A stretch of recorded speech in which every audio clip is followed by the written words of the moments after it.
We've learned a lot throughout the 50Hz vs 60Hz series, but as we moved on to other games in the chain, the teachings became predictable. Our prospects may have now been fulfilled. Despite Knuckles Chaotix having one revelation up its sleeve, have we finally gathered all the knowledge there is to know? Or can Sonic 3D surprise us? Hey, wait a tick, where's my Japanese copy? It doesn't exist? Well, don't panic, people. America has us covered.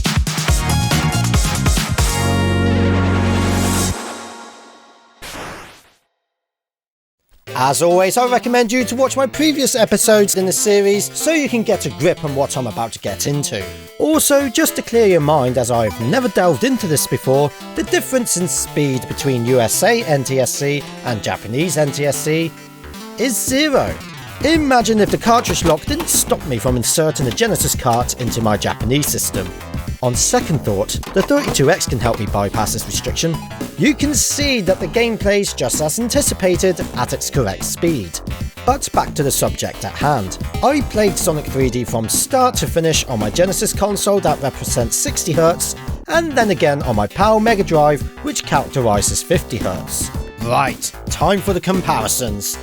And to be totally honest, I don't want to hold you in suspense, let's just get our expectations out of the way. The whole game for 50Hz is no way in sync and still drags behind its counterpart. The Sega logo, it's behind. The gameplay feels slower in general, because it is.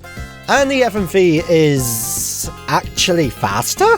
Did 50Hz just glug an energy drink of some kind?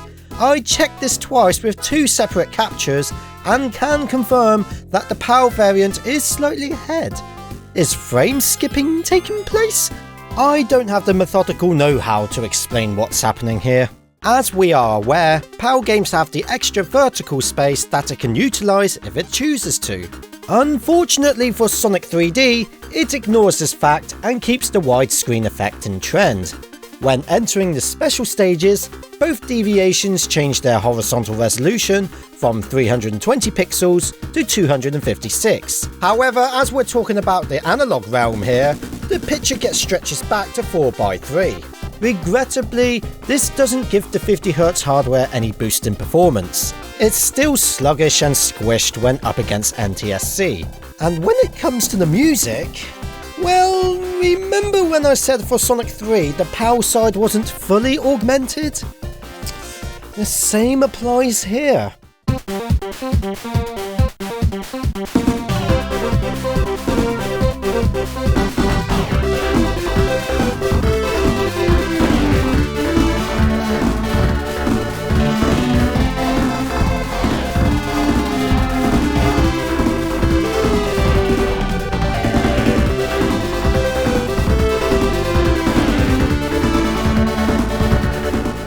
Now, when it comes to liking Sonic 3D, the internet's opinion is all over the place, but it more leans towards the negative.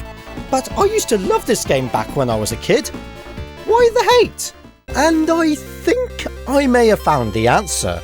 I was enjoying my adventure on the Genesis machine, but when it came back to my childhood console, despite its shortcomings, I had a blast. No, that's not a pun. It's called Flicky's Island in Europe for some unsolved purpose. I remember in one of John's videos, he explained that Sega wanted Sonic to be faster, but due to technicalities, they got him at this speed. One of the biggest complaints about Sonic 3D is the difficulty in keeping Sonic under control, but due to 50Hz being a bit more relaxed, I think he controls perfectly. Sonic is still fast, which is what we want in a Sonic game, but he handles much easier, and I'm able to react to hazards promptly and accurately eliminate badniks and pinpoint any lost flickies with confidence. Seriously, if you're still unsure what to think about Sonic 3D, give it a go in 50Hz. You may be astounded.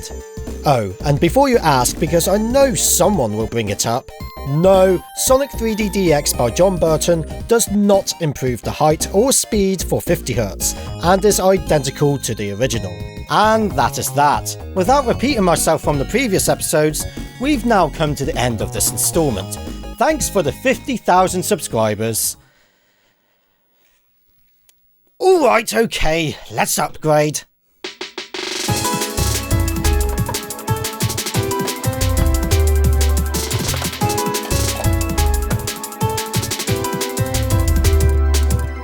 Due to Sonic X-treme getting ultimately cancelled, Sega commissioned Traveller's Tales to port Sonic 3D over to the Sega Saturn, with enhanced graphics and features before the Christmas deadline, which they succeeded in America, but arrived in Europe in early 1997 and then in Japan in 1999?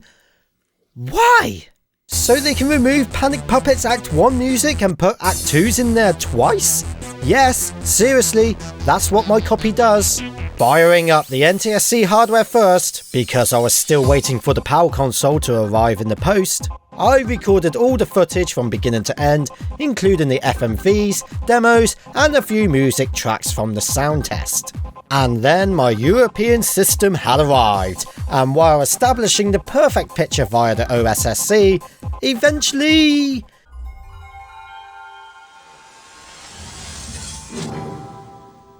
this warping visual occurred. Terrific. Turns out in layman's terms that the transformer inside gets too hot too hastily and the capacitors start to leak. So in the meantime, a new and better PSU has been ordered, and I have been advised not to use my Saturn in the meantime. Tactlessly, I was desperate to record this and get the video out punctually. Yeah, that should do it. And after nearly 2 hours of grabbing all of the elements I needed, it was still performing okay, even after a reset. Now to give it a breather until those parts arrive. So here we go, prepare to be dazzled, in some good and bad ways. So here we have the improved FMV made especially for this next gen hardware, and I'm happy to report that both sides match up with each other all the way through. The music also acts the same way, they never drift apart, but this was projected as they are Redbook audios or whatever you call them.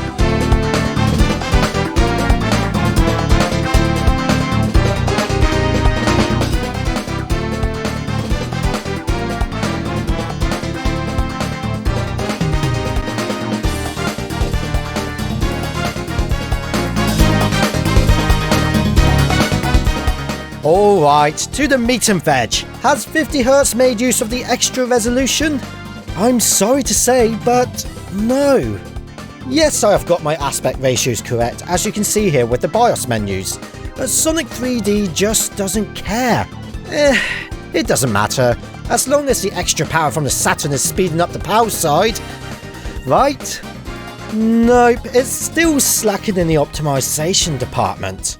Here's a new aspect that we can compare, the loading times. I was curious to see if it mattered which region you were on, but it turns out that PAL is ever so slightly behind. But to be honest, I would highly doubt you would notice unless you had them side by side like this.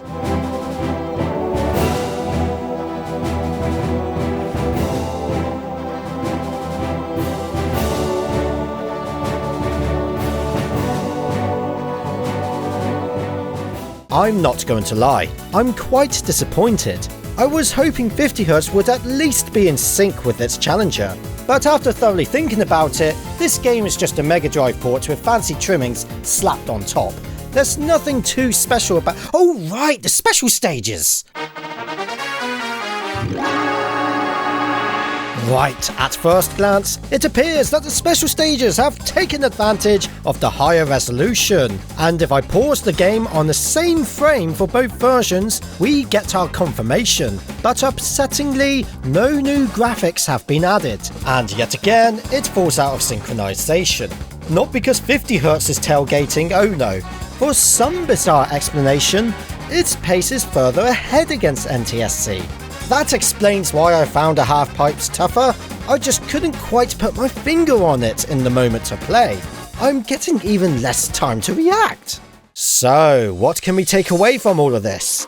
Well, for the most part, if you localised in the PAL territory, you're still going to run into most of the common traits that 50Hz provides. Upgrading to the next generation of consoles will not solve these issues, except for the matched aspect ratio in the Saturn special stages. When you tally up the pros and cons together, on paper, NTSC has the edge, and I usually end up going with that version. But for Sonic 3D, I find it more comfortable with the PAL copy due to the reasons that I've already given in this video. So much so, I'll be live streaming this in PAL in the next few days before the year is up. My PSU for PAL Saturn has arrived and been modded in by yours truly, so you get to pick whether the Mega Drive or the Sega Saturn version will be streamed with the poll in the description below. In the meantime, I'm going to end this video right here and see if Sonic and I can get this style of hair into fashion.